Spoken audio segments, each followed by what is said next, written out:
Buenas tardes. Muchas gracias por haber respondido a la invitación de Foro 2000 para este debate, para esta charla esta tarde sobre el tema de Venezuela. Antes de empezar, quiero muy breve rendir un homenaje, por supuesto, al expresidente Václav Havel, que es la primera vez que no está aquí con nosotros, y como todos sabemos, gracias a él nos encontramos hoy aquí una vez más hablando de la democracia y de la defensa de los derechos humanos.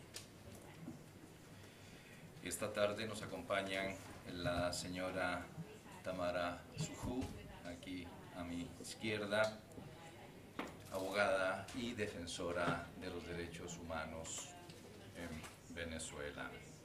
También está con nosotros el señor Enrique Horst, abogado, antiguo diplomático, y también fungió como alto comisionado de Naciones Unidas para Derechos Humanos.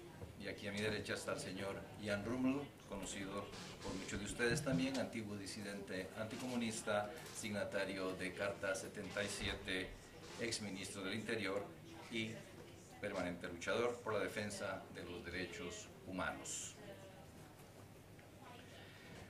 El tema central de nuestro diálogo, de nuestro debate, de nuestra tertulia, es la situación en Venezuela después de las recientes elecciones presidenciales. En primer lugar, cedo la palabra a la señora Tamara Sujú, que nos hará un balance de lo que fue la campaña que desembocó en las elecciones presidenciales en Venezuela. ¿Qué fue lo que ofreció esa campaña y cuáles fueron los resultados? Ya lo sabemos. Antes de cederle la palabra, quiero recordarles que los temas de Foro 2000 este año son los medios de comunicación y la democracia. Y recuerdo que hace poco en una charla decía un experto de la BBC que en Venezuela, cuando un representante de la oposición tenía un minuto para hablar ante la población, el equipo presidencial contaba con 50 minutos. Así que la desproporción fue bastante grande. Bueno, sin más por el momento, dejo con ustedes a la señora Tamara Sujú. Por favor, Tamara. Buenas tardes, muchísimas gracias, Freddy. Es de nuevo un honor compartir el panel con nuestro gran amigo Ruml, Enrique, y quería darle las gracias a Foro 2000 por su invitación y por también ser el presidente Václav Havel, haber sido un gran amigo de los venezolanos y sobre todo de los presos y de los perseguidos políticos. Unas breves palabras para recordar que en el momento en que algunos perseguidos lo necesitaron, Václav Havel no dudó en firmar una carta para apoyarlos y para pedirle a algunos presidentes o gobiernos de otros países que aceptaran a disidentes venezolanos y les dieran asilo.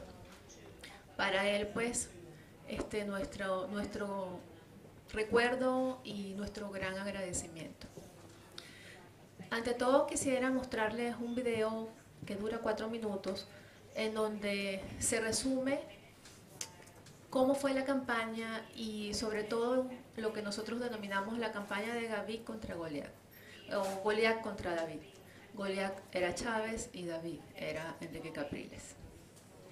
Este es un video que muestra el desbalance electoral en las elecciones presidenciales a realizarse en Venezuela el 7 de octubre del año 2012.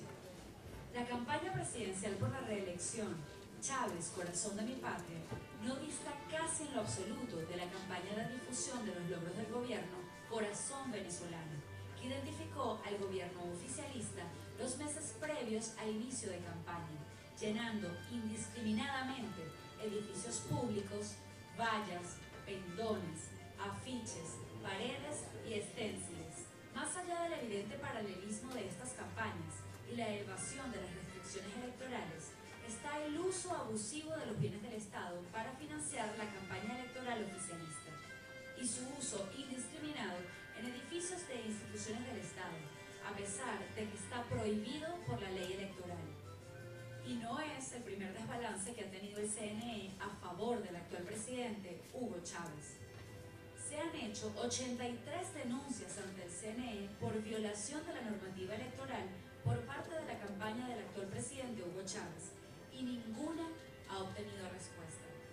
Se estima que el gobierno gasta 12 millones de bolívares al día, unos 3 millones de dólares en propaganda de la campaña para medios de comunicación, aprobados en créditos especiales por la Asamblea Nacional.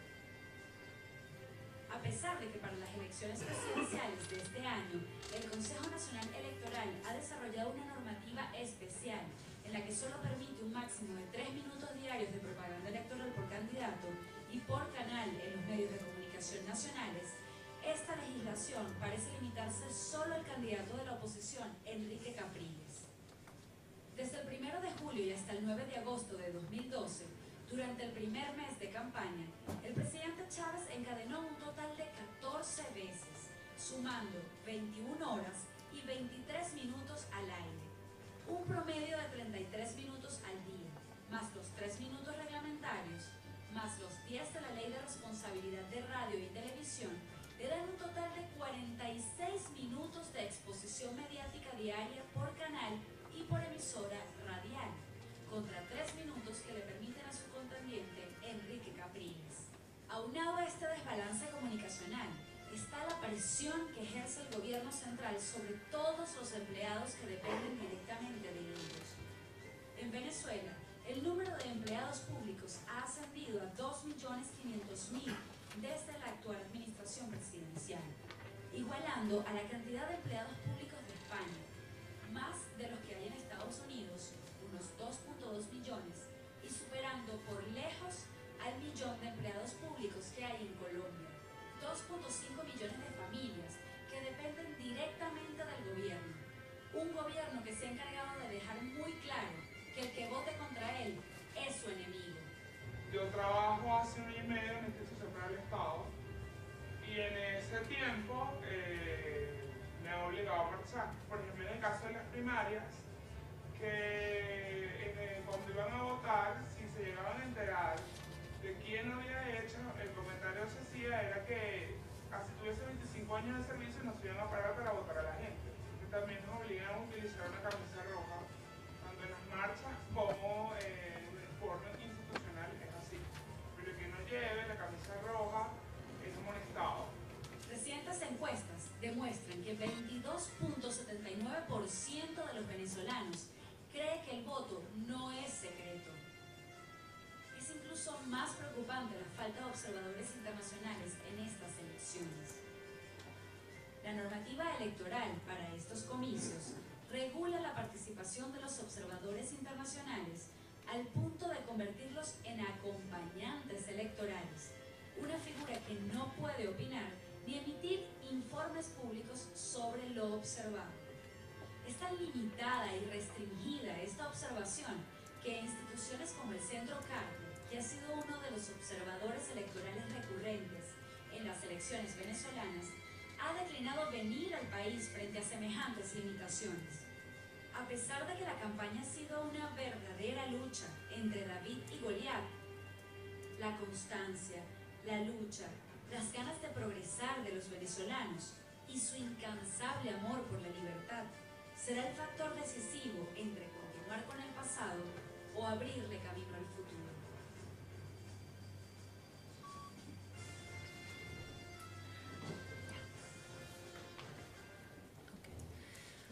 Yo no dudo en ningún momento que haya personas realmente convencidas en mi país de que la revolución que plantea Chávez es lo mejor para ellos y de que algunos lo miran como si fuera un iluminado o incluso pues creen en lo que él promete pero que nunca cumple. Lo que sí estoy segura es que no son 8 millones de venezolanos los que siguen, idolatran y les gusta el gobierno del presidente Chávez, pero votaron por él aún sabiendo que tal vez no era la mejor opción y que yo estoy segura que no era la mejor opción. Los resultados de las elecciones del 7 de octubre quizás no solo fueron sorpresa para la oposición, sino también para el gobierno, para quienes durante años hemos denunciado reiteradamente las violaciones a los derechos humanos y a la Constitución de Chávez, a la Constitución venezolana, que Chávez y su gobierno perpetran casi a diario. No fue una sorpresa, aunque esto no quiera decir que teníamos muchas esperanzas en ganar las elecciones. El tema de hoy es la Venezuela después de las elecciones. Yo les quiero decir cómo llegamos y en qué condiciones llegamos a esas elecciones. Primero, de 5 rectores que tiene el CNE, 2 han estado inscritas en el PSV, violando la Constitución y la ley electoral. La ley es precisa cuando dice que los rectores no deben pertenecer a partido político ni hacer proselitismo político para asegurar su imparcialidad.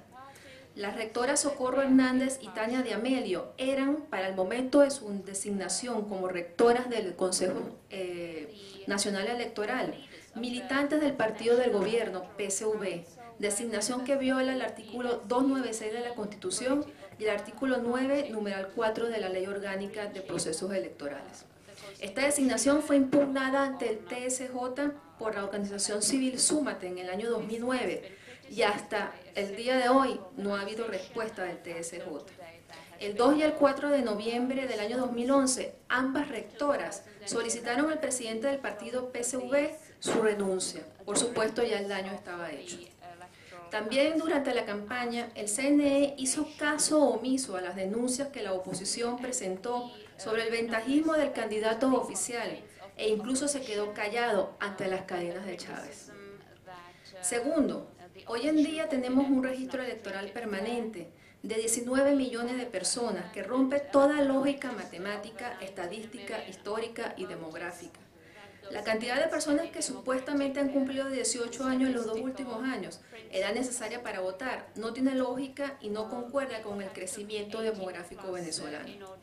La presunta sedulación de extranjeros, entre los que se cuentan chinos, cubanos, rusos, iraníes, colombianos, ecuatorianos, bolivianos, ha sido denunciada por distintas organizaciones venezolanas, alegando que no cumplen con lo que manda nuestra Constitución sobre la naturalización. Para optar a la nacionalidad venezolana, las personas deben tener mínimo 10 años de residencia en el país, excepto aquellos de nacionalidad originaria de España, Italia y Portugal, países latinos y del Caribe. Hoy en día tenemos personas que no saben ni siquiera decir en español buenos días y tienen cédula venezolana. Tercero, la cantidad de empleados públicos. ¿Cuántas personas dependen actualmente de un sueldo pagado por una institución del Estado? Actualmente existen en Venezuela 2,5 millones de empleados públicos. Hace 10 años la nómina oficial era 1.241.911. Solo el año pasado la nómina se elevó a 154.893 personas. De 19 millones de personas habilitadas para votar, 2.500.000 trabajan para el sector oficial. Ahora bien, ¿cuántas personas dependen secundariamente de este sueldo? Hijos, padres, esposas. ¿Cuántos de estos más de 2,5 millones de empleados públicos no se sintieron intimidados o amenazados psicológica o emocionalmente de cualquier forma para que votaran por Chávez? Venezuela es el país latinoamericano con más empleados públicos. Cuarto, sigamos con las mentiras repetidas 1000 veces que para las personas dependientes se convierten en verdades. ¿Cuántas personas no se vieron reflejadas en las mentiras del gobierno de acusar a Capriles de que eliminaría las misiones e impondría un paquete económico llamado por Chávez neoliberal? En Venezuela existen actualmente 34 misiones sociales o programas de asistencia, entre los que se encuentran Misión Robinson, Misión Riva, Misión Barrio Adentro, Misión Hijos de Venezuela, Misión Saber y Trabajo, entre otros. Se calcula que los beneficiados directos de las misiones son 4.500.000 personas. Las misiones han sido usadas para comprar votos explotando el hambre y la miseria y las necesidades insatisfechas de una población que en 14 años no ha visto la solución a sus problemas. El Estado no se ha ocupado del deterioro del sistema asistencial de salud, de la seguridad personal, de la inflación, de la infraestructura, de los servicios públicos, de la vialidad, de la vivienda. Más bien ha provocado con su política de confiscación y expropiación de empresas y fincas productivas el desabastecimiento de los productos básicos, teniendo que importar en un momento dado casi el 60% de lo que consumimos. La creación de estas misiones son pues el pañito caliente que se le ha dado a la gente producto de la incapacidad, ineficiencia e ineptitud de un gobierno que ha tenido la mayor renta petrolera de la historia de Venezuela y que no fue invertida en su gente, en sus necesidades ni en su bienestar social. Capriles aseguró durante toda la campaña que no solo continuaría con las misiones, sino que las mejoraría. Y además llevó a la Asamblea Nacional un proyecto de ley para su aprobación, donde proponía que no exista ningún tipo de discriminación para cesar a esas misiones. Ha habido muchas denuncias en Venezuela de que para inscribirse en una misión hay que estar inscrito en el partido de gobierno PSUV. Después de 12 años, el gobierno se acordó de que tenían que construir viviendas para tanto damnificados y personas necesitadas. Y surgió la gran misión vivienda, con su respectiva lista de venezolanos necesitados. Como en todos los regímenes, la lista, mecanismos de control y presión son la mejor forma de asegurar esos votos cuando se necesitan. Chávez dijo durante toda la campaña que de ganar Capriles, acabaría con las misiones.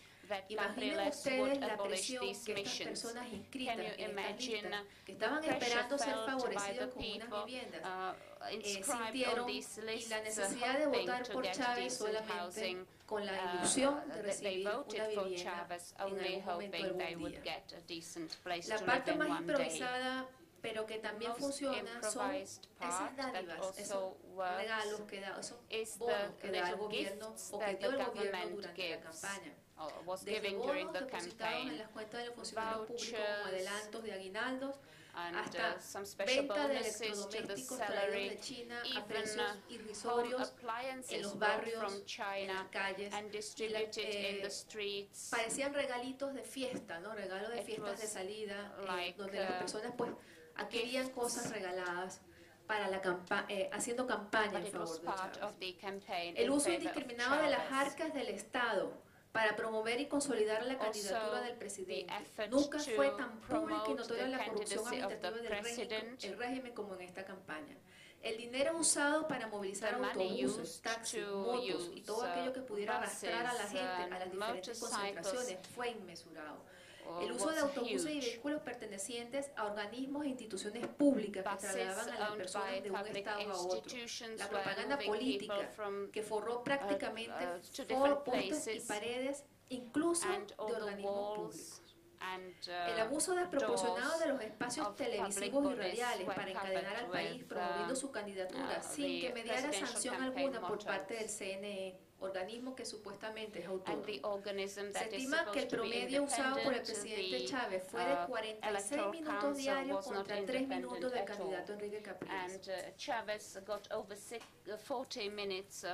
No cesó en las cadenas casi todos los días de los últimos meses de campaña para supuestamente promover sus obras, pasando a veces encadenados hasta 3 horas para inaugurar un mercado, por ejemplo. En esta cadena no dejaba de hablar de las bondades de su gobierno y de lo que vendría si era reelegido. Las palabras de Chávez aparecieron en la televisión 8 veces más que las de Capriles durante toda la campaña. La ausencia de observadores internacionales. La nueva ley electoral introdujo la figura de acompañantes internacionales que no tienen las mismas funciones que los observadores internacionales, ya que no pueden realizar pronunciamientos durante el proceso ni realizar informes y hacer públicos sin el consentimiento del CNE. El Centro Carter rechazó, como ustedes vieron en el video, ir a acompañar las elecciones porque consideró que este era un acompañamiento mayormente político. Por supuesto que la Organización de Estados Americanos, las Naciones Unidas y la Unión Europea no fueron invitados a las elecciones venezolanas. El CNE ordenó crear un total de 73 tres nuevos centros electorales en lugares donde históricamente hay más votantes seguidores del oficialismo. En Caracas, por ejemplo, casi la mitad, 29 de ellos, estaban ubicados en sitios no tradicionales y asociados ideológicamente con el gobierno, como consejos comunales, módulos de barrio adentro y desarrollo urbanístico. Por lo menos 4.986 personas votaron en esos centros. En el 23 de enero, que es una parroquia muy popular en Venezuela, existen colectivos armados que son seguidores del oficialismo y que ellos hacen su propia ley dentro de esa parroquia. En esta parroquia había ese tipo de centros electorales nuevos. Y los jefes de esos colectivos, megáfono en mano, en todas las elecciones anteriores, han recorrido la parroquia diciendo que el que no vote por Chávez es un traidor. Por lo tanto, el acceso de electores y testigos de oposición a esas parroquias es muy difícil y cada día es más difícil. El cierre del consulado en Miami. Esto dejó The consulate a in muchos Miami was venezolanos sin closed, votar, and ya many que no todos Venezuelans se pudieron trasladar a therefore New were not Orleans able a to 13 vote horas en because they carro would de have Miami to para votar. travel 13 hours to New Orleans. Lo que yo llamo la misión miedo, así la denominamos los defensores de derechos humanos. Chávez dijo que el plan de gobierno opositor tenía un paquetazo neoliberal oculto que pretende retrotraernos a una Venezuela que ya no resistiría esto y entraría de nuevo en un nefasto escenario, en una profunda desestabilización que nos acercaría a lo mejor hasta una guerra civil. Esto lo dijo en una emisora de radio, citando declaraciones de un exiliado, de un gobernador exiliado. Sin embargo, luego del escándalo que estas palabras produjo y las protestas firmes por parte de la oposición, el siguiente fin de semana el presidente matizó sus declaraciones, asegurando que quizás no se desataría una guerra civil, pero entraríamos en otra crisis política, económica, social, afirmando que el país sufriría una profunda desestabilización si la oposición ganaba los comicios, porque, entre otras medidas, retiraría las decenas de programas sociales en áreas como vivienda, salud y alimentación que favorecen a los sectores más pobres. Por último, como defensora de derechos humanos, no puedo dejar de denunciar el trato discriminatorio, degradante, en algunos casos cruel y de instigación al odio que el presidente de la República y otros funcionarios públicos tuvieron contra el candidato Enrique Capriles y contra la oposición venezolana. Enrique Capriles fue tildado de cochino, majunche, escuálido, fascista por el propio presidente, y en sus discursos se refería a los ciudadanos o a personas que lo seguían. And his supporters also were called very ugly names, breaching the Constitution, the Charter of Human Rights, and other important documents.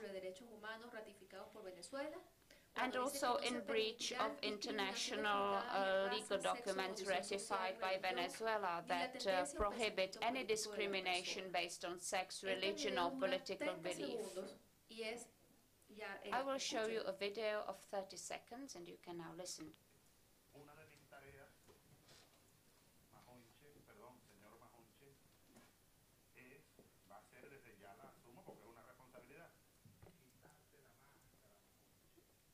Get down your mask, because even if you put a mask on, you have the tail of a pig. You bastard. You are a pig, you look like a pig and you make sounds as a pig. You should not put a mask on. Even if you try and put a mask on your face, everybody will see what you're like.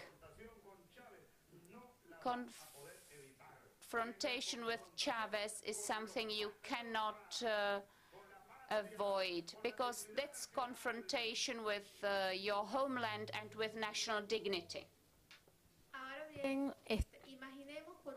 Imagine for a while that what would happen if Venezuelans would go to the elections without fear that they could lose their work and decent housing. Imagine what would happen if there were not abuses of power and public funds. Imagine that the media would not be used for the purposes of propaganda. And imagine what would happen if there were no free gifts and missions, and if there was a true opportunity for respect, progress, and fight against intolerance and hatred. How many Venezuelans actually do support Chavez? For me, these were not elections that count. How many of these 8 million Venezuelans that voted for him were really supporting his revolution?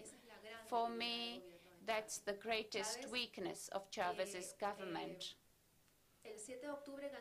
On the 7th of October, he won thanks to a mechanism of power and of money, not based on his ideas.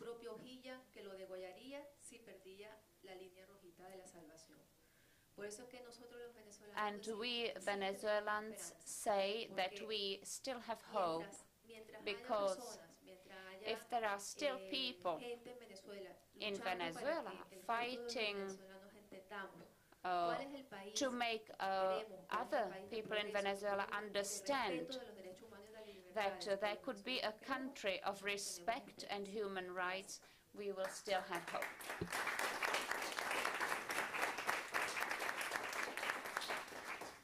Muchas gracias. Thank you very much, Tamara. We will continue in this discussion, and I only have 2 technical pieces of information. Now we will hear the contribution made by Jan Ruml, and after that, Mr. Horst. Please, each of you will have 10 minutes. And after that, there will be a discussion. In the discussion, you can ask your questions or express your comments. Please use the microphone, and after that, introduce yourself. Now I would like to give the microphone to Mr. Ruml, who had an opportunity to visit Venezuela, and he knows the economic situation of the country. He knows what happened in the past, and he also can imagine what will happen in the future from the economic point of view. Mr. Ruml, you have the word. Thank you very much. Thank you very much for reserving your time and for being present at this panel. You perhaps don't know that I was in Venezuela 4 years ago in autumn. It was a special monitoring mission. I was present as the ex-minister together with the ex-minister of Foreign Affairs from Slovakia, Mr. Kukan, then a representative of Mexico. Present also was the former Prime Minister of Bulgaria, Dimitrov. Carlo González was another person who went there together with us. Well, first of all, we met the friends and families of the political prisoners. We visited those who were the Damas and Blanco. We also visited the supporters, and we also met with 350 student leaders. We met Nixon Morales at the seat of the nuncios. He was given political asylum. We participated in an important manifestation in Caracas against Chavez. We visited the University of Caracas, and the atmosphere in the country was very difficult. It was very sad. The opposition was not unique.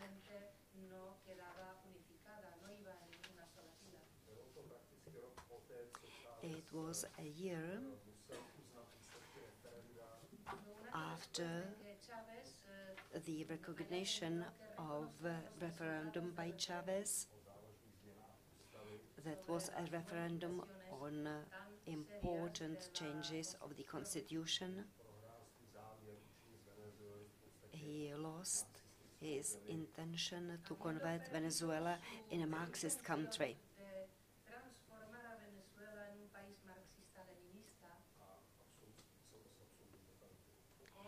And a totalitarian country. My friends visited Venezuela in April this year, and the atmosphere was quite different.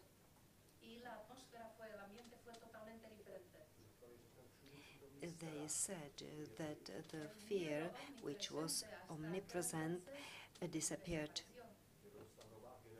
He said that there was a new generation of students, a new civil society,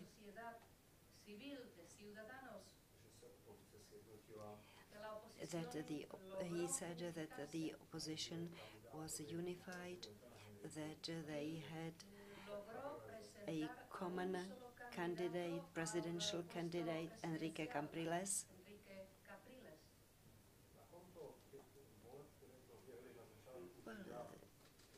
As to the election which took place on the 7th of October, I would like to say a few words.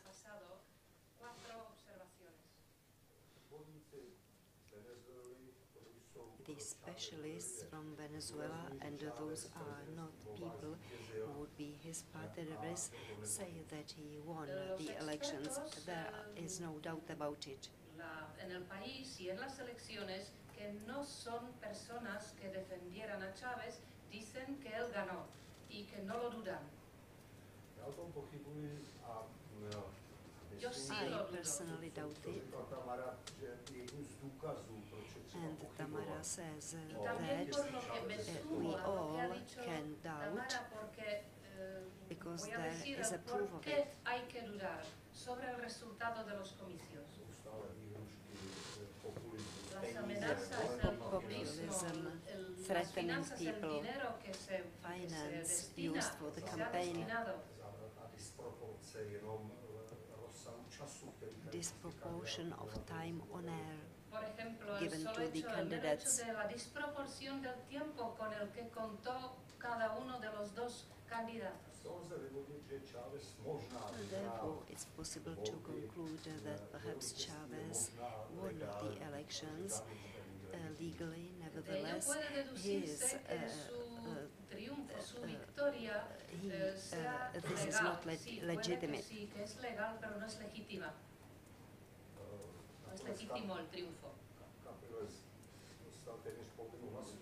Capriles got nearly one-half of the votes. Chávez en su campaña, Enrique Capriles casi llegó a la mitad de los votos.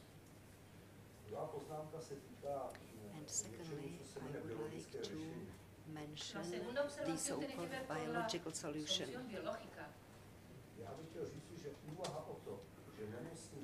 would like to say that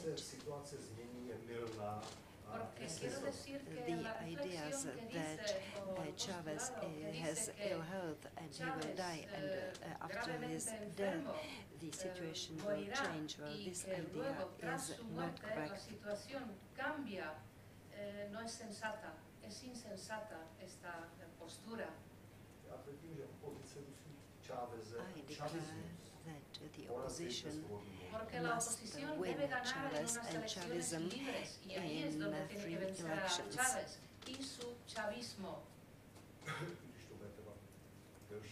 Although it will take take time. It will aunque take more tengan que time invertir than the más tiempo opposition de lo que thinks piensan it hoy will los que take. están en la oposición. Teď v prosinci jsou volby starostů a guvernérů In a December, opozice musí zůstat jednotná v těchto volbách. Ahora en governor diciembre van a celebrar las regional elecciones elections de los will take gobernadores y place. de los representantes de las ciudades, de los municipios, los alcaldes. The opposition must be La oposición unique, tiene que must insistir en la división consecuente del ask poder en el for país. equal Debe subrayar distribution la of responsabilidad power. política. It must stress the political responsibility Y en cuanto al Estado y and sus must instituciones, que las require the instituciones creation sean of independientes. independent institutions. Formulovat své principy. It Debe must formular sus formulate principios its principles de la of the constitutional democracy. constitucional. Poslední poznámka se týká ekonomické situace. La observación penúltima, la one penúltima, of my tiene que ver con la last situación económica. comments are linked to the economic situation of the country. Venezuela necesita Venezuela vivir needs o structural registrar cambios economic changes, estructurales de fondo en su economía. A takové změny musí dělat and such changes must be made by any president of the country.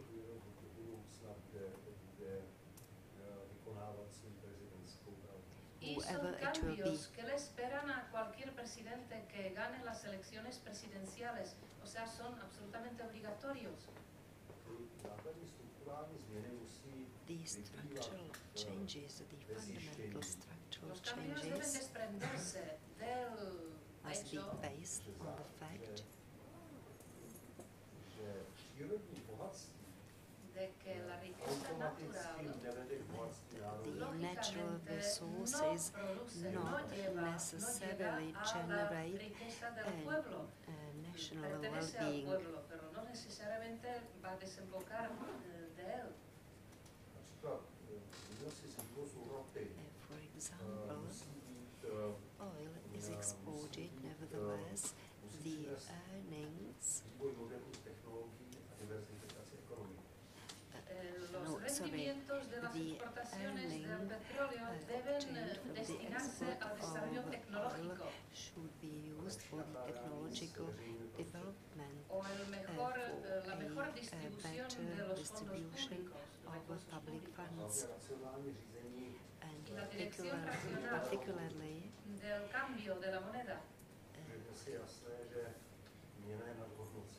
porque está sobrevalorada la moneda, the exchange está rate claro, must be adjusted.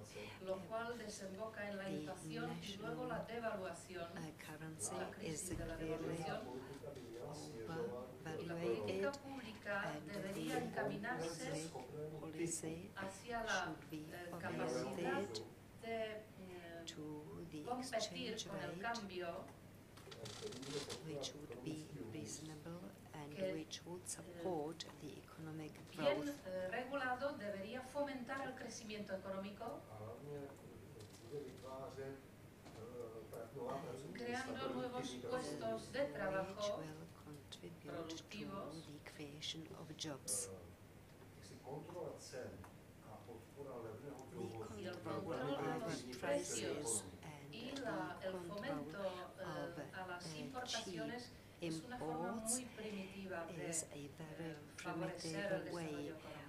of the economic development. En los últimos Over the 10 past años 10 se ha years, duplicado the la number cantidad de los estudiantes en of Venezuela. students, of university students in Venezuela is twice as Y los high, estudiantes cuando and terminen sus the carreras students, pues deberán when contar they con unos finish their puestos studies, productivos. will need productive jobs.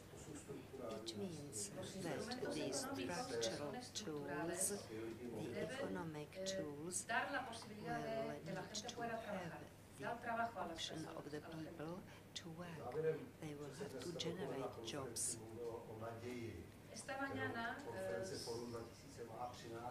This morning mencionada we were muchas veces talking la about the esperanza future que of the deberíamos conference sentir, forum que siempre se repite en el 2000. foro 2000. We were talking about about hope for the future. And what is the hope? Chavez always says the state is me. Nevertheless, this era is over. Each state needs a government, needs the rule of law. Chávez se ha ido formando y se sigue estando formando al enemigo de clase, de los pequeños productores, de los particulares, pero también de los ciudadanos de su propio país. Private businesses. Y no se da cuenta de que los ciudadanos son los que forman el Estado y todo el poder del Estado proviene de la fuerza de los ciudadanos. Dangerous because these citizens Todavía habrá represent the que main esperar force of the country. I am convinced that it pero yo will me he dado take cuenta time, and nevertheless, de cómo se han activado, cómo se han the activation, concentrado las fuerzas the concentration of el dynamic dinamismo de la forces gente of que those quiere hacer who want to algo do a something, favor de la of democracia those y de la who libertad. want to support Ellos democracy son los que and van a liberty, asumir el poder and those y lo van a tener are en sus manos un día. Muchas gracias.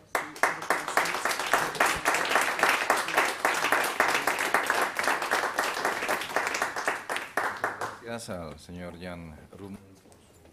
Thank you very much, Mr. Ruml, for your contribution. And now I would like to give the floor to Mr. Enrique Horst, who will be talking about the future of Venezuela after the presidential elections. I would like to remind you that after his presentation you will have an opportunity to ask your questions.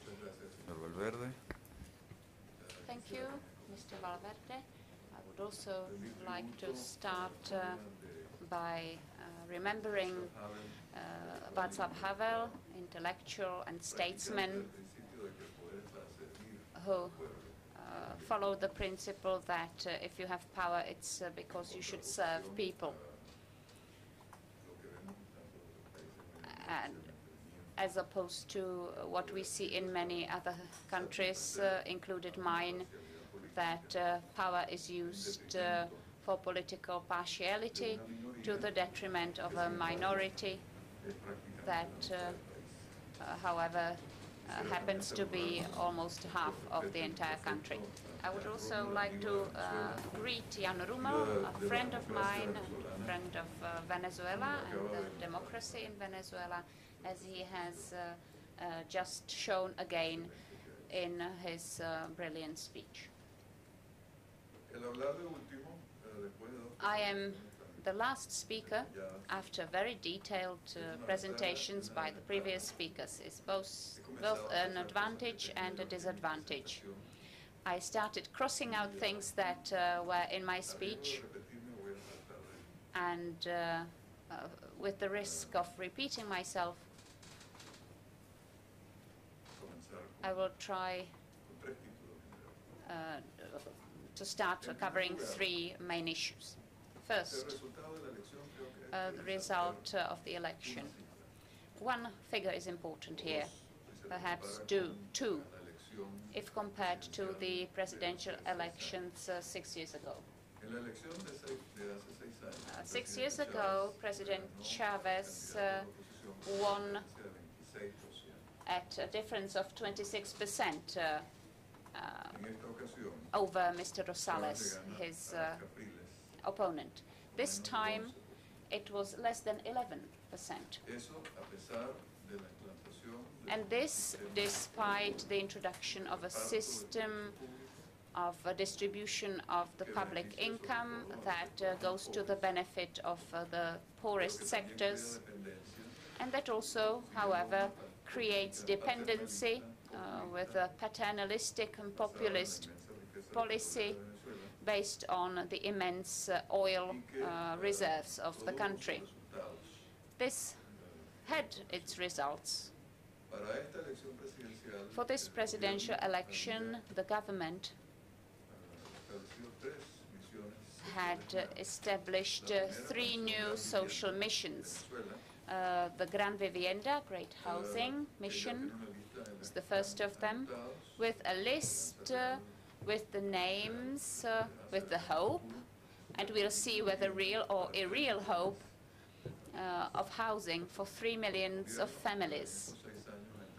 Over these 6 years, the government has given 250,000 homes or apartments to the people as part of this mission. Second,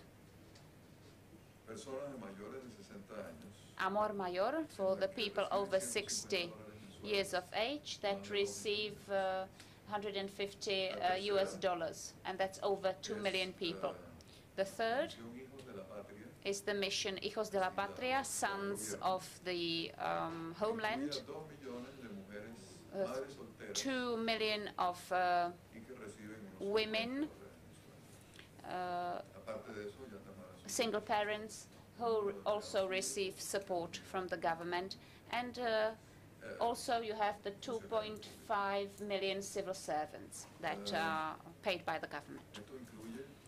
This also includes the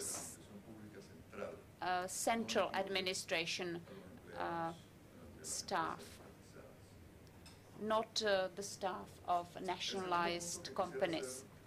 The second point I wanted to make is the character of this new opposition.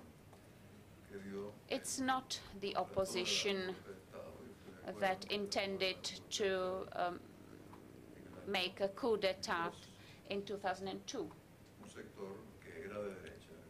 of the right wing.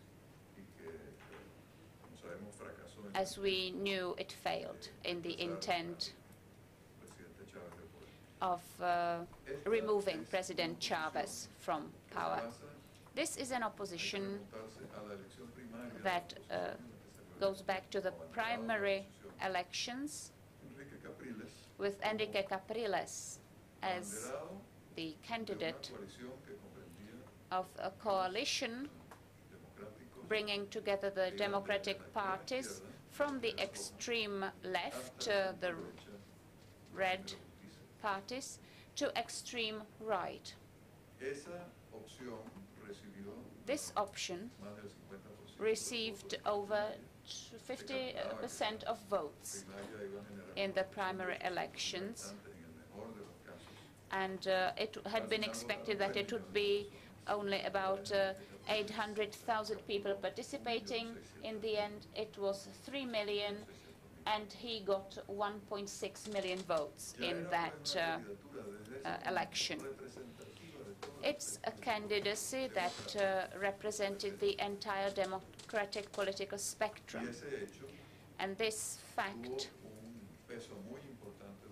was very important during the campaign.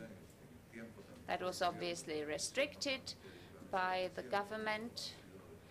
The elections were supposed to take place in December.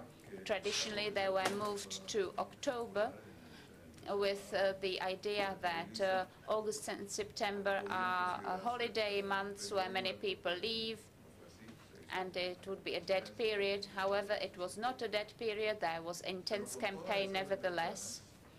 But despite all these disadvantages, Capriles won about 44.2% of the votes cast, with Rosales receiving 38% 6 years ago. There is also a generational change, and the old leadership of the old parties is being replaced, Acción Democrática and COPEI. The candidacy of Capriles was based on the support of young people and women, and all the social strata, from the richest to the poorest. including Sector E, as it is called in the statistics. That is the poorest of the poorest. And the Capriles got a good percentage of votes, even though it was not a half. It could be about 35% of Sector E votes. This opposition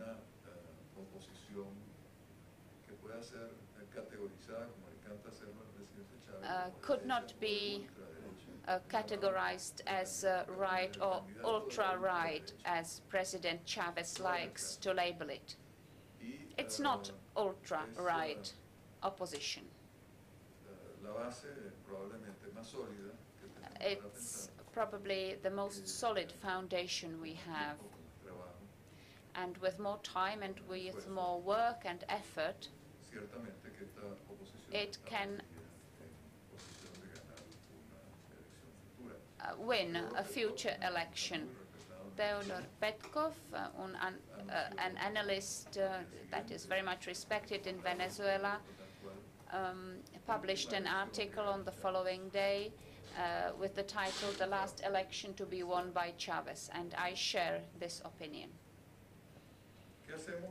What do we do, and how does the situation look from the point of view of the future? President Chavez was re-elected, and he will now face a very difficult situation as a result of his own government. He has indebted in order to give money all over Latin America. The Venezuelan debt has risen from $28 million 14 years ago to over $200 million.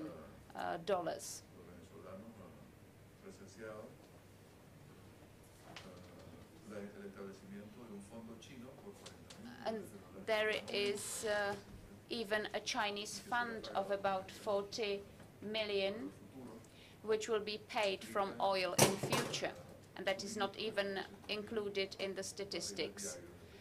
And it corresponds to 400,000 oil barrels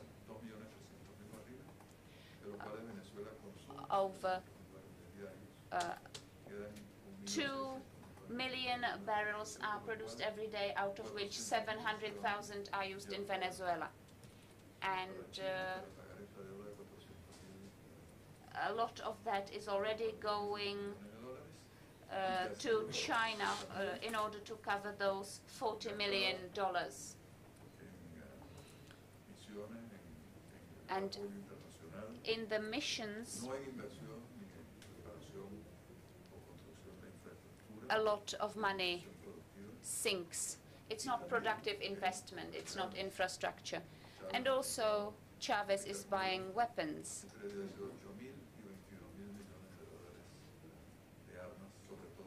About $18 billion have been invested into the purchases of weapons from Russia, China, and even a bit from Spain.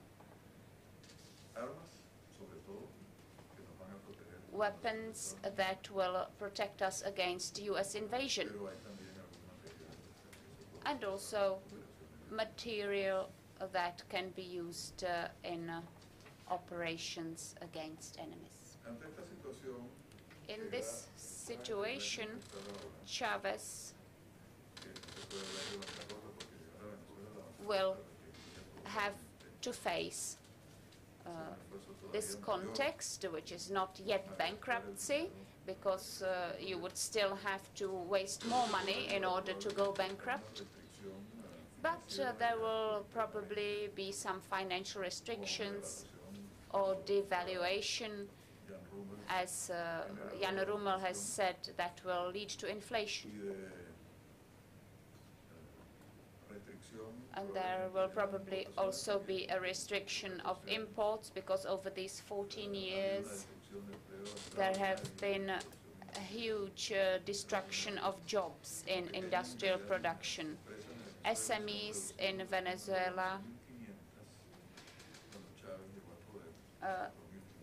have fallen from 11,500 to 4,500. ¿Estaría tentado el presidente Chávez en una circunstancia And de tipo que para gobernar quizás in order to tendría que rule, pasar una represión, pasar de una Chavez would probably go for a selective repression, represión generalizada?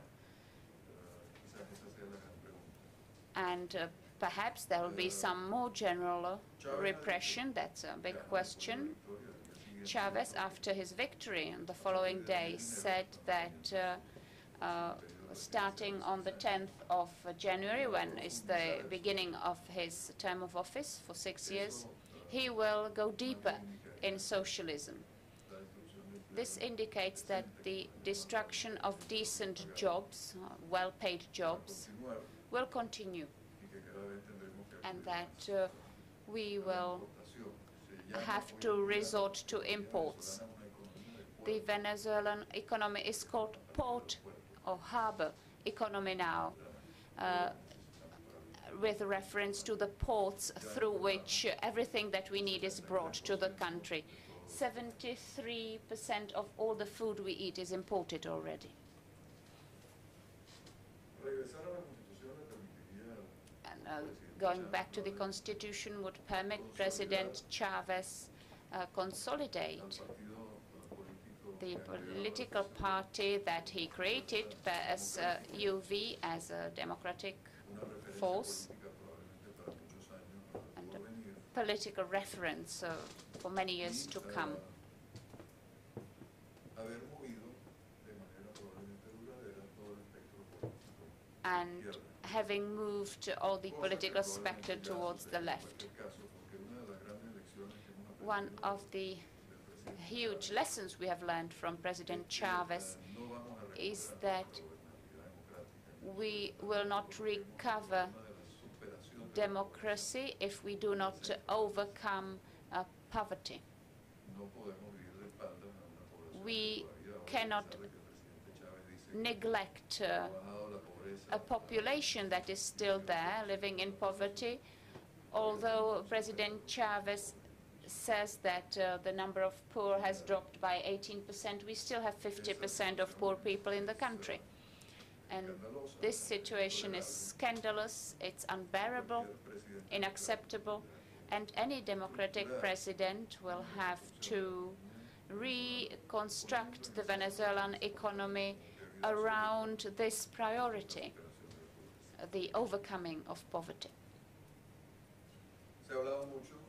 A lot has been said about President Chavez's illness and how serious it is. It's not the first Latin American president suffering from cancer. Everybody so far has recovered, and the recovery rate on average for all types of cancer is over 60 or 65%. And certainly President Chavez nowadays moves easily, with the same wit. He looks very similar as he did in the past, although he appears less on public. But he does not seem to be seriously ill. And I agree with Jan Ruml that this is not a factor that should be the basis for our future strategy. At any rate, at the press conference with the foreign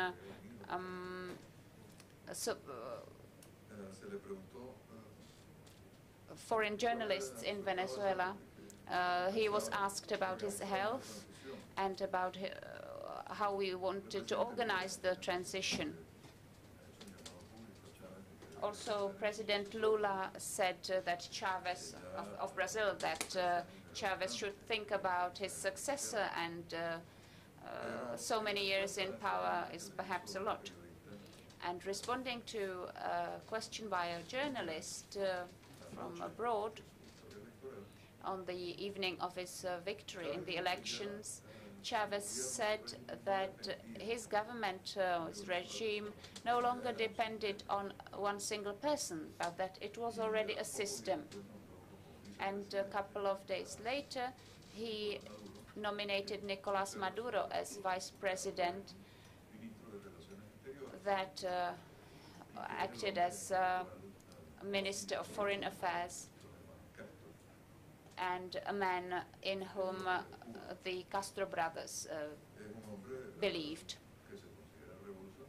He's a man who's considered a revolutionary, perhaps not as dogmatic as Chavez, but dogmatic and at any rate.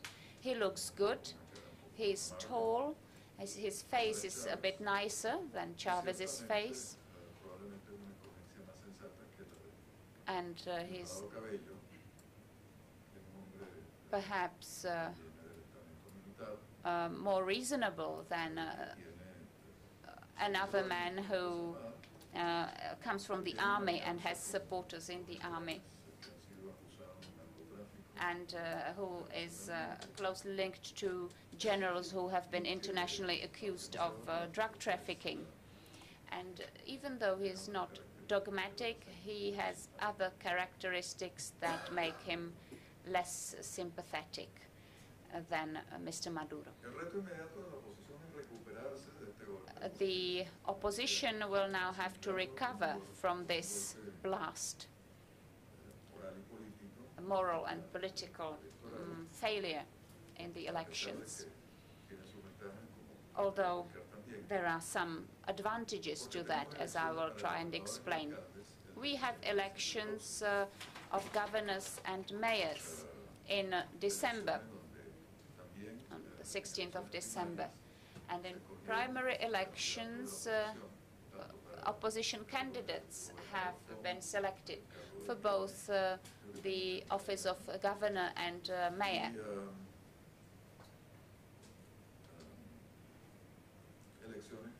And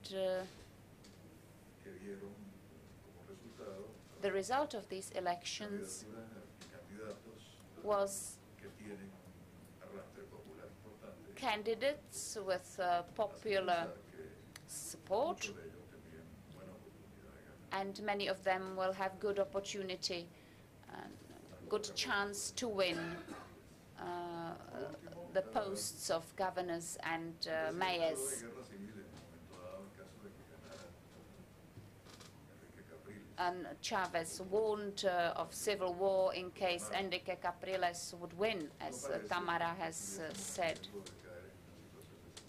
It's not that we are currently facing a risk of civil war in Venezuela. We perhaps should quickly start a process of going back to the constitution that has been systematically breached by its very father, President Chavez, a constitution that was too small for him when he had great appetite for power.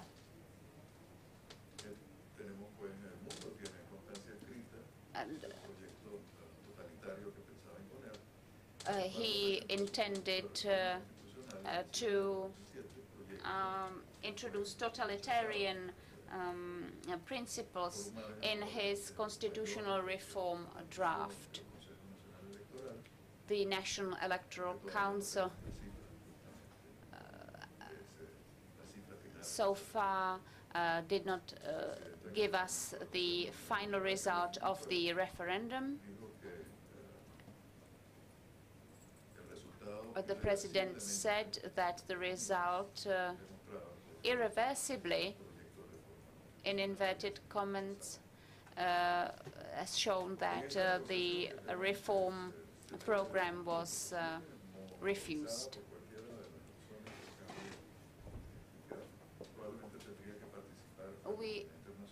The international community will probably have to participate.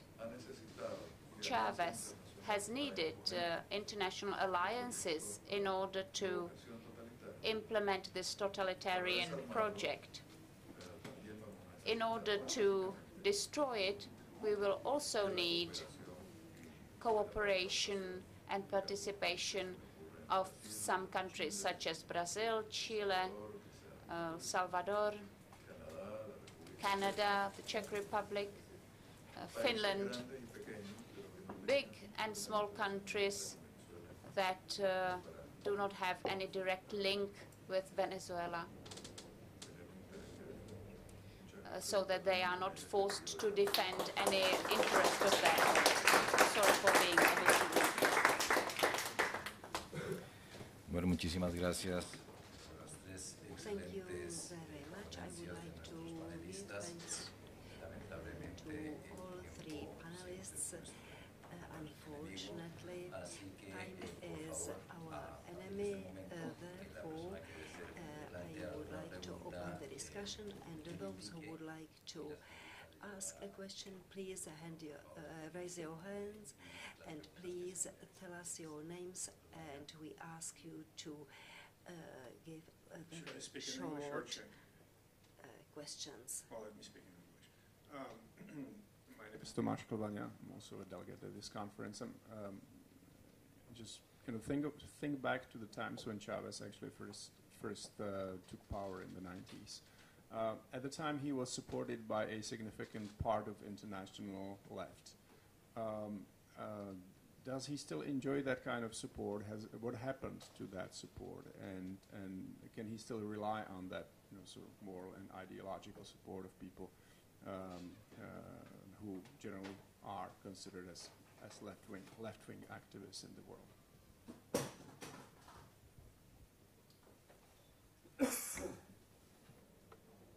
Chávez hoy en día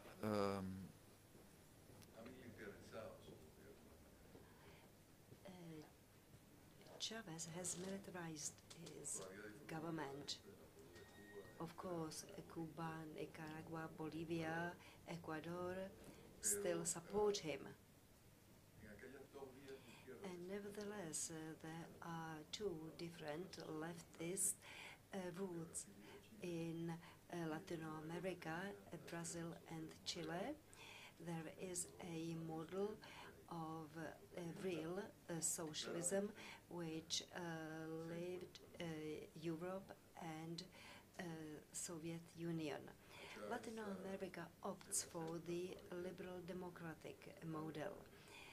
Chavez is accepted by the regional leftist movements, and nevertheless it's quite clear that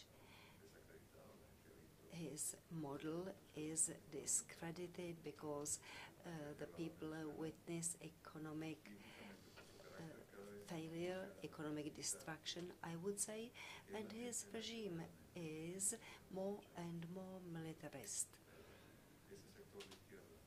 The leftist, the moderate left who supported him when he started are abandoning him now. Muy amable, gracias. Thank you very much.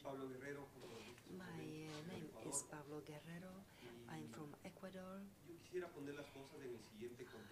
would like to put the things into a context. I wouldn't like to use euphemistic expressions, and I wouldn't like to use the dysphemistic words either. We should tell the truth. Venezuela doesn't live full democracy. Ecuador doesn't live it either. The democracy has been reduced, or the concept of democracy has been reduced to election. The election, the vouchers of solidarity, vouchers for the poor, using state money and hegemony, as well as state wealth and state power in both countries. Korea is a dictator. Chavez also is. They can speak on television for hours. And I would like to say, to ask you, are we really talking about free elections in our countries? And this is what I would like to share with you. Is it a free historical moment we are living in our countries? It's impossible to organize free and just elections if votes are being purchased or giving different benefits to the people who then votes for them. Those are dictatorial regimes which are in our country. There is no rule of law in our countries. There is a difference between legal and legitimate. The processes are legal, that's true. Nevertheless, they are not legitimate.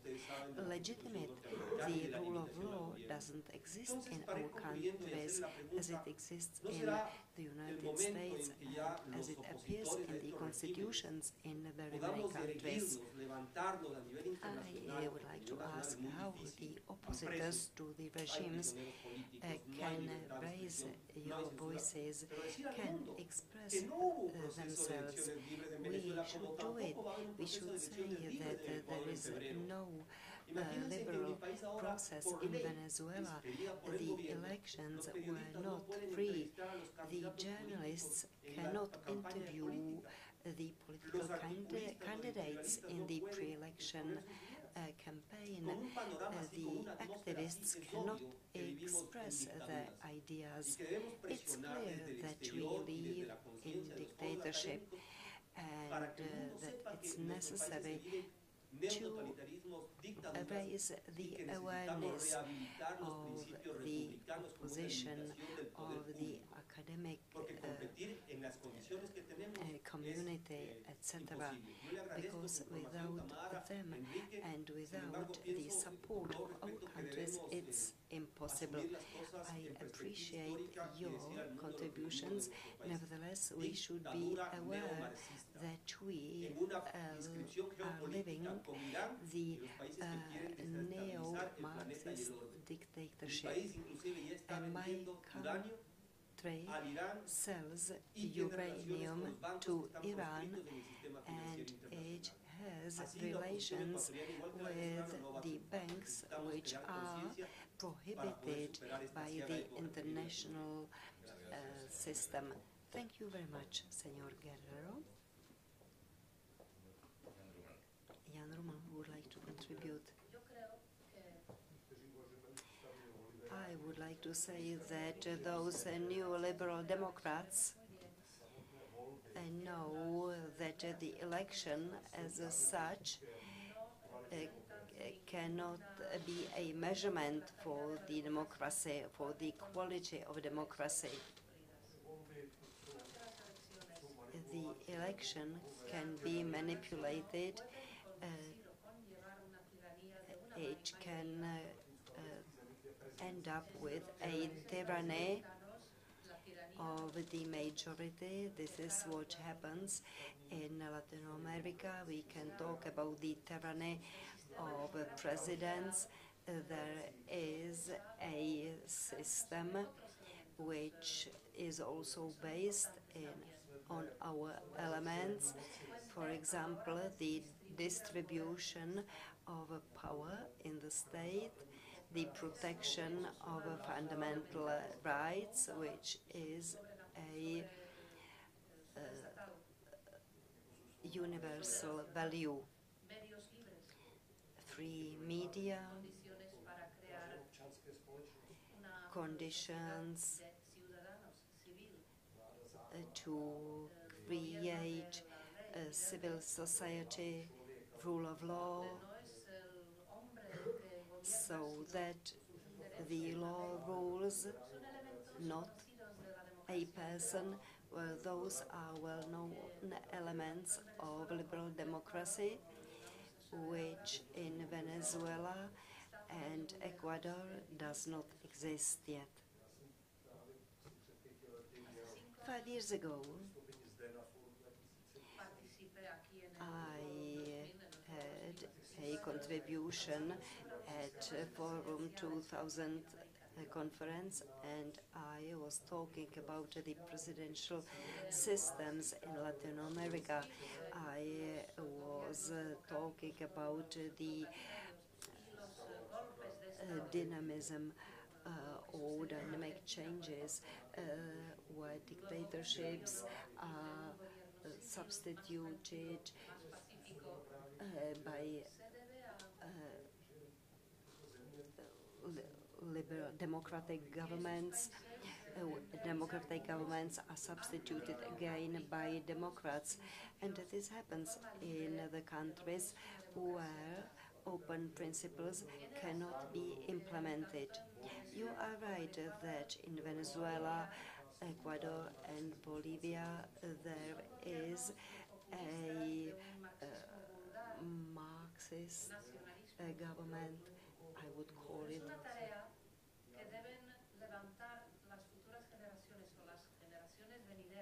A crude Marxist regime. When I gave conferences in Argentina, I met with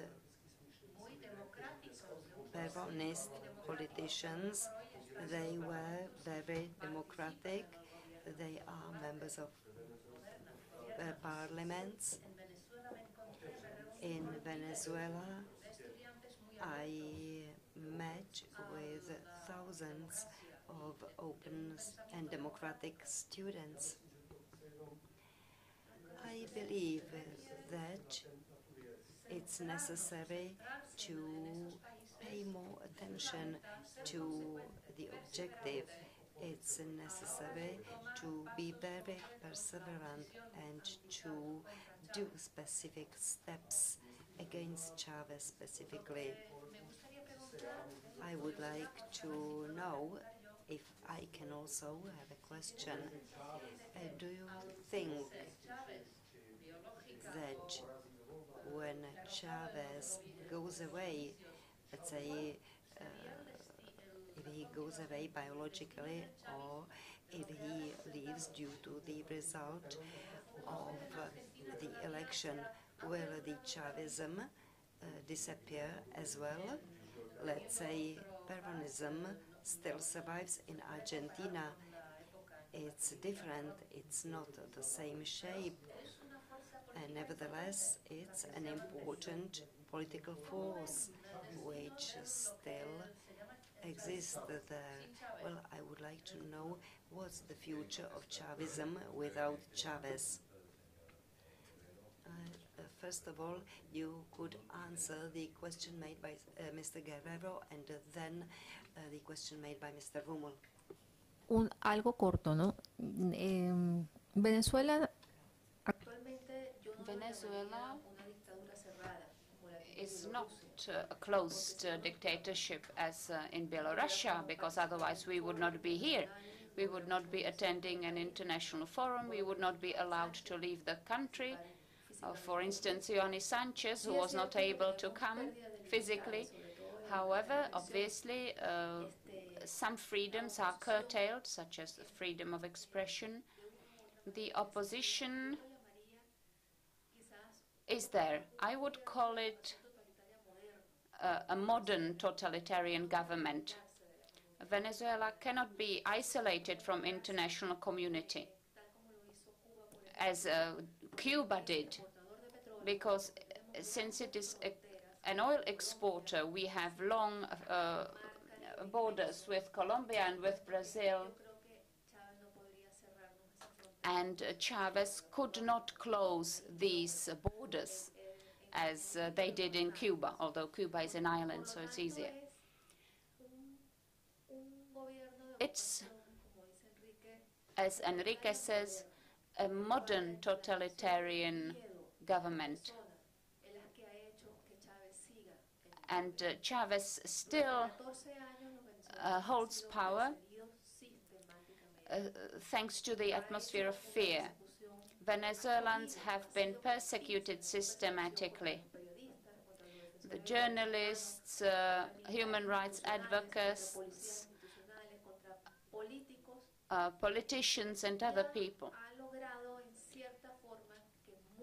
He has already achieved the fear of people to speak openly. People fear to participate and express themselves openly. But as Jan Ruml has said already, I think we have a new generation of Venezuelans. And the fathers, the parents, have transmitted the democratic values to their offspring. And it's now 70% of the electoral population that have a democratic mindset, that are as a sort of front. And I believe, you said that Ecuador and Venezuela have some dangerous alliances, such as Iran. Chavez is a friend of the president of Syria, for instance. And I think that this appeal to the international community that you say is important is very important. Obviously, business is business, as Americans say, and to have oil is to be quite powerful. And this ramification of Castro-type communism is growing. The important thing is to attack the roots and to raise awareness among people and in the international community about what is happening in our country. At this forum, I have met with people who do not believe that we actually have political prisoners. They do not know that people are persecuted on political grounds. And over all those years, we have been denouncing this persecution and the situation of political prisoners. And there is a great effort ahead of us to raise awareness in the international community and to raise interest. We still have 2 questions and 5 minutes that remain. So please be quick. Sorry, we can't hear. The microphone is not on. Despite all the abuses of the government, there have been 20% of abstentions in the elections, and the opposition got almost 45% in the elections. Despite the freedom of expression being curtailed, there have been intimidations of journalists. There is still freedom of expression in Venezuela, and the great challenge of Chavez in being surrounded by democratic nations to impose a totalitarian system without affecting the freedom of expression. It happened once already that people marched in the streets after the a radio show. It seemed he would nationalize Globovision, but he did not actually dare do it. And he has imposed a series of laws, completely police and repressive-minded, a series of laws on communal powers, reforming the regional division of Venezuela in a radical manner. And all this legislation is on paper, but they have not been implemented. Because he knows that this will cause him to lose power. And this regime nowadays is a regime of complices. The people fear they might lose the elections because they have no place to go. They do not want to go to Cuba. They don't want to go to Sudan either. And, well, anyway, if they got there, it would not be a very happy life there. They can't go to Europe because they face the International Criminal Court. So they will try to remain at power.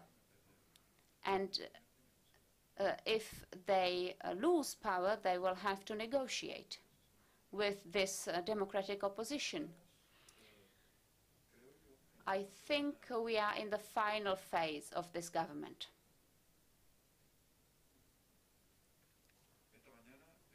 This morning, we were listening to Professor Scruton, who said, we need to abandon these governments in a pacific manner. Only this will guarantee that violence will not come back. If we get rid of Chavez violently, there will only be more violence, because there is money, there is weapons, so we have to avoid violence for the sake of the coming 50 years of Venezuela. Venezuela without Chavism, what would it be like? Was the next question. I think that this virus will be very difficult to get rid of. I think it will be a phenomenon like Peronism during a couple of years. Perhaps not so organized like the Chavist party, PSUV, and with their own constitution, it's possible. Or based on little groups and micro-parties. But Chavism is a virus that will be very resistant.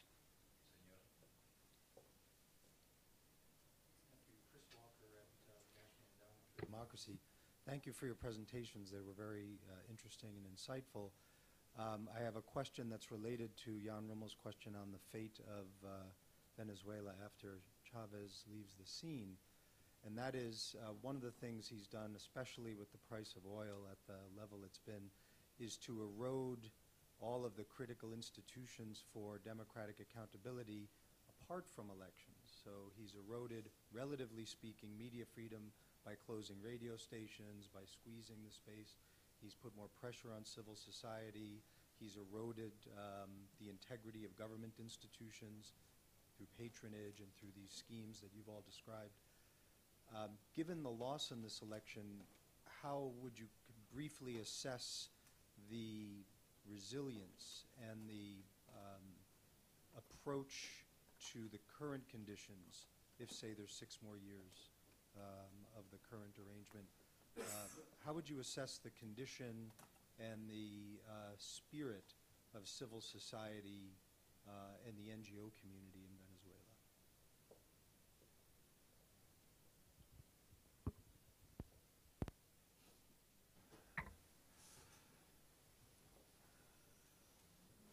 The spirit would be probably one of let's have new elections and let's win fair and square and put the Chavistas in the opposition for a while. That's probably easier said than done, because on the other side they have made themselves liable to judicial prosecution, both nationally and internationally. And they will try to extort an agreement that allows them at least to remain in the country. Maybe not politically active, but that they, and try to retain much of the money they have stolen. They have the power of the arms. It is not well known how much they control the armed forces, but they are officers, a lot of officers in positions of command, who would have to face a judge in Venezuela or outside, and who will only go peacefully, probably, if they can extort an agreement that allows them to stay in Venezuela. And, what the people will say about that, civil society will probably not be very understanding of such an arrangement.